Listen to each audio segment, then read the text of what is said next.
It's Positively Muskegon. Andy O'Reilly today down at the Lakeshore Chamber of Commerce office. Alongside me, I have got Megan Jones, who is the new face of First Fridays and everything exciting going on downtown Muskegon. Welcome, Megan. Thank you. And over next to Megan is Holly Alway. Safe Kids Worldwide. Safe Kids Coalition. Safe Kids West Michigan. Safe Kids West Michigan. All right, there you go. Mercy Health, a great sponsor of all we do here at Positively Muskegon, and they have got a part in the First Fridays. Let's start off with you, Megan. Welcome. Thank you. Welcome to town. Yes. I mean, you've been here your whole life, but now you're in the game. Yep. Ready to go. Good? Yeah. Has it been good? It has been. Do you feel It's comfortable in your new role? Great. They said this was your first interview, and I was supposed to make you feel really comfortable and at home and ask you story problems. And, no? No. Yeah, no, everything's Might as well break them in, right? Tell me about First Fridays coming up. So First Fridays, it's a great family-friendly event, Yep. free, every first Friday of the month. Okay. So all great things, all hosted downtown. It's a great way to spotlight our businesses downtown. Really is. Everything that's happening, all the great just community aspects that we have going on right now. It's changed a right lot. downtown. I mean, we were talking before we came on camera. You grew up here your whole life. Yeah, I'm guessing you're a little younger than I am. a little bit. Just a little bit. What, early 20s? 20 exactly. 20. Yeah. Okay, so I'm going to ask you first and foremost, at your age group, are you seeing the same things that we are about the way Muskegon is kind of making a bit of a turn and a resurgence? I am. Is it getting into the younger crowd too? It's working its way there. Okay. I have noticed some of my friends are like, oh man, Muskegon. I'm like, no, you guys, like you have to just see it. Come downtown, come to the lakeshore, do all of this stuff. Like, so it's working its way there. Good. And I've been kind of a cheerleader for that. What we all got to do. Yeah. You know, we all got to Yep. pull that rope. So with First Fridays, we've got the Safe Kids thing coming up. Quick, let's talk a little bit about Safe Kids, Holly, and tell me, you know, what the whole idea behind it all is. Sure. So Safe Kids Day is really to make sure that we're spreading the word about keeping kids safe at home, at play, and on the way. Yep. So Safe Kids is dedicated to preventing unintentional injuries. So I always say my job at the hospital is to make sure you never have to step foot in the emergency room. Be nice, Because wouldn't it? We can do that. We can prevent a lot of the injuries. We can prevent a lot of the reasons people end up in the emergency room. So I just pulled some data before I came here, and the leading causes of admission to our emergency room are falls, motor vehicle crashes, pedestrian accidents, bicycle accidents, and sporting injuries. Well, those are all things that we can do things to keep ourselves and keep our kids safer Okay. while we're engaging in those activities. And so Safe Kids Day offers us an opportunity to get into those resources that are available and make sure parents and caregivers know what they can do to keep their kids safe. I'm going to go back a few years because growing up in the 70s, there were no bike helmets. I mean, there were no, sure, there were safety things and things that we were told about, but has it really all changed that much? And has all this change come with reason? Or is there just a part of it that, you know, kids are going to be kids and they're going to get a bump and a bruise here and there? Sure. Well, there's a big difference. So part of childhood is absolutely skin, knees, bumps, and bruises. Those things are going to happen. Accidents happen. We understand Sure. that. But I just ran into one of my injury prevention friends, and she used this example. She said, well, you know, she was talking to grandparents about what they did with their kids when they raised them and what they do with the grandkids that they're caring for now. And she said, well, you know what? When you were raising your kids, you had a rotary phone. Are Sure. you ready to go back to a rotary phone? Right? Probably not. I mean, I don't think any of us in this room would give up our smartphones. Right. So with the same technology, there have been advances in safety devices. So even in the time that I've been at Mercy Health and in this role, car seats have changed. We used to only be able to keep kids in a car seat up to 40 pounds.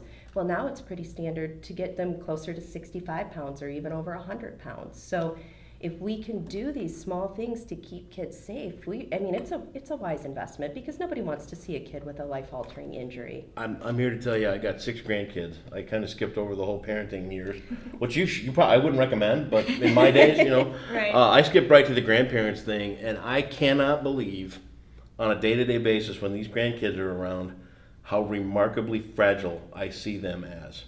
I mean, even a little stumble. You know, I don't even react. I didn't even think about it anymore. My hand just goes right underneath their head to protect them from falling. And I mean, I never realized that it was that much of a, what's the word I'm looking for? Just natural reaction to want to protect these little things. You know, it's just Absolutely. amazing. Absolutely. Let's talk about some of the events that we're going to find at First Friday that are going to focus on Kids Safe. So we have lots of different games and activities that are all going to be focused around injury prevention. So we have Child Passenger Safety Station. We'll be talking about how do you even put a car seat in, and how do you strap your kid in the car seat? How do you know what car seat's the right car seat to use? Right. We're even going to talk about we have a display called Spot the Tot. So in vehicles, there's a blind spot, especially in back of the vehicle. So if you don't have a fancy new vehicle that's got the backup camera in it, Right. how do you make sure you're not going to accidentally run over a kid? And how do you? We also talk about heat stroke in cars. That's a big issue right now. Scary stuff. Already in the U.S., we've had several deaths this year due to heat stroke, and of course in Michigan, we don't think about it because it hasn't been warm enough. We're frozen half the year, so yeah, Exactly. why do we stop and think about that? Exactly, but we're coming into our warm season. You know, so making sure you keep the cars locked when you're not in the cars, and that you're keeping account of the kids, and kids know that vehicles are not to be played in. So Right.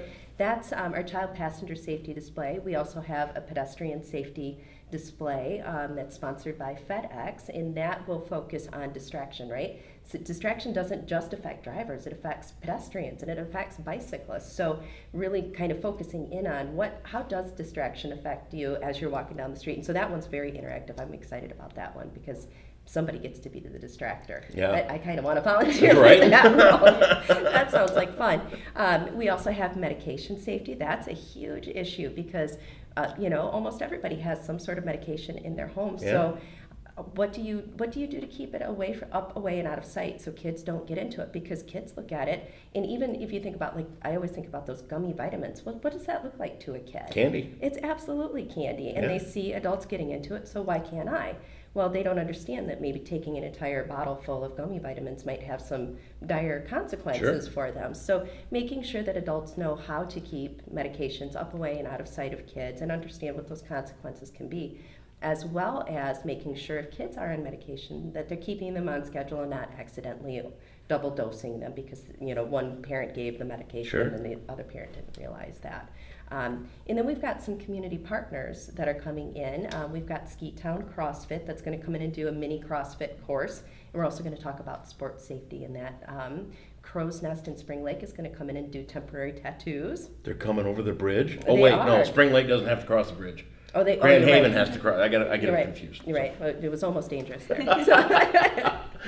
So State Farm is going to come in and sponsor the pedestrian safety display for Cool. us. So we've got a lot of great community partners coming in to help us out. And it's all interactive stuff downtown and this goes on through the entire summer. All year from February until November. Yeah. And then so the spring summer months from May until October, they're all outdoors. Yep. So all great way to see what's going on downtown. Like I said, the businesses right along Western. So we have a bunch of different events. We have street performers, Fun. Lakeshore Art Festival, interactive art. Touch the Trucks is a good one. That's a big one. They loved that last year. More street performers, fire and acoustics. So just a great way to get kids downtown. And like we talked about me, like growing up, the youth needing to realize like Younger what's people. happening. Yeah. This is the perfect way to bring families, parents downtown to show their kids Yeah. and have a child that grows up being downtown. Downtown. All great stuff. You guys are awesome. Thank you for the work you do, keeping kids safe and everything else. I got a feeling we're going to see more of each other because I of have your a role feeling and too. what you're doing, and we're here to promote anything going on. This Kid Safety Day is First Friday is the date of First Friday of May 5th, May 5th, from okay? 6 to 8 p.m. 6 to 8 p.m. And it's down at the Muskegon Farmers Market, Okay. right down at the end of Western. And if you have any questions, anybody want to find out more information about First Fridays Downtown Muskegon on Facebook. We'll That's what also you want link to it right search. here on Positively Muskegon. Absolutely great. A+. What do you think? It was a great first interview. Not bad for a first timer, huh? Exactly. Megan Jones, Holly Allway, thank you so much. We'll see you at First Fridays. Kids Safe right here with Positively Muskegon.